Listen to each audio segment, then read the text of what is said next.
Selamat datang di Saga Ayah Bola. Manchester City dengan GG-nya berhasil pecundangi Bayern Munchen di leg pertama perempat final Liga Champions musim ini. Gak kaleng-kaleng City berhasil nyekor 3 gol tanpa balas ke gawang yang dijaga Yann Sommer itu. Pertandingan yang digelar di kandang City itu menampilkan adu taktik dari dua pelatih papan atas yaitu Pep Guardiola dan Thomas Tuchel yang baru direkrut Munchen beberapa waktu lalu. Sayangnya dalam pertandingan ini Guardiola menampilkan taktik yang lebih cerdas dengan beberapa perubahan yang berhasil jadi counter Munchen. Perbedaan terlihat sepanjang pertandingan di mana Man City yang biasanya sering bermain posesion. Sekarang City lebih bermain menunggu bola dan melakukan pressing tinggi. Munchen yang sering pegang bola di awal babak malah kesulitan buat cetak gol. Di sisi lain, setiap mendapat kesempatan, City lebih mengancam gawang Munchen. Sampai akhirnya di menit ke-27 City berhasil cetak gol pertamanya lewat aksi Rodri. Mendapatkan bola di luar kotak penalti, Rodri dengan pedenya mengecoh Jamal Musiala dan langsung mengeluarkan jurus tendangan jarak jauh. Bola yang melengkung itu akhirnya gak bisa diselamatkan Yann Sommer.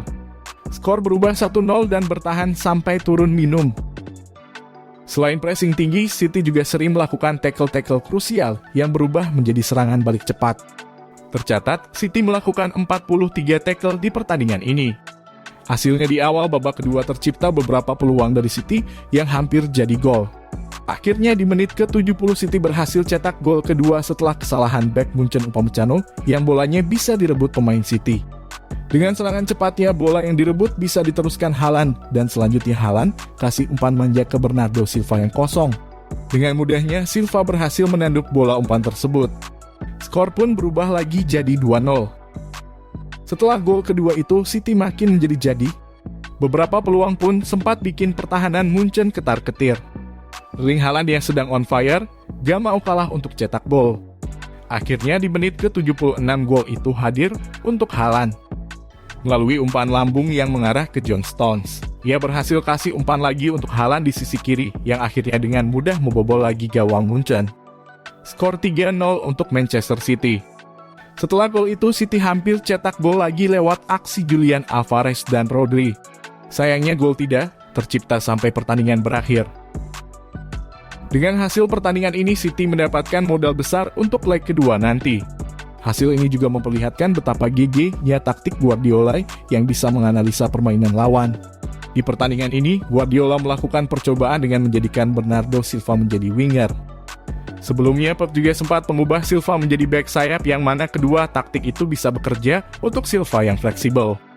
Selain itu, dalam beberapa pertandingan sebelumnya, John Stones beberapa kali mendapat instruksi menjadi gelandang bertahan seperti Rodri.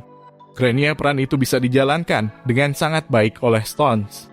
Selain bertahan, Stones juga membantu serangan menjadi pemain ekstra di lini depan. Hasilnya Stones yang tiba-tiba ada di depan berhasil catatkan assist untuk Haaland di pertandingan ini. Peran Julian Alvarez di pertandingan ini juga adalah hasil modifikasi Guardiola. Alvarez yang berposisi natural menjadi striker, dalam pertandingan ini diubah menjadi gelandang serang menggantikan Kevin De Bruyne. Peran itu juga sukses dimainkan Alvarez. Hasilnya, Alvarez berhasil memberikan peluang mengancam dan juga berhasil berkontribusi dalam proses gol Erling Haaland dengan umpan lambungnya ke arah John Stones. Di sisi lain, Tuchel yang baru menangani Munchen kesulitan menerapkan taktiknya. Gak seperti saat di Chelsea, skema 3 back Tuchel belum bisa diterapkan dengan skuad Munchen musim ini. Hasilnya 2 pertandingan terakhir Munchen mengalami kekalahan. Manchester City sendiri di musim ini digadang-gadang bisa menjuarai Liga Champions. Apabila terus bermain konsisten, City kemungkinan besar akan mendaratkan Piala UCL pertamanya ke Etihad Stadium di musim ini.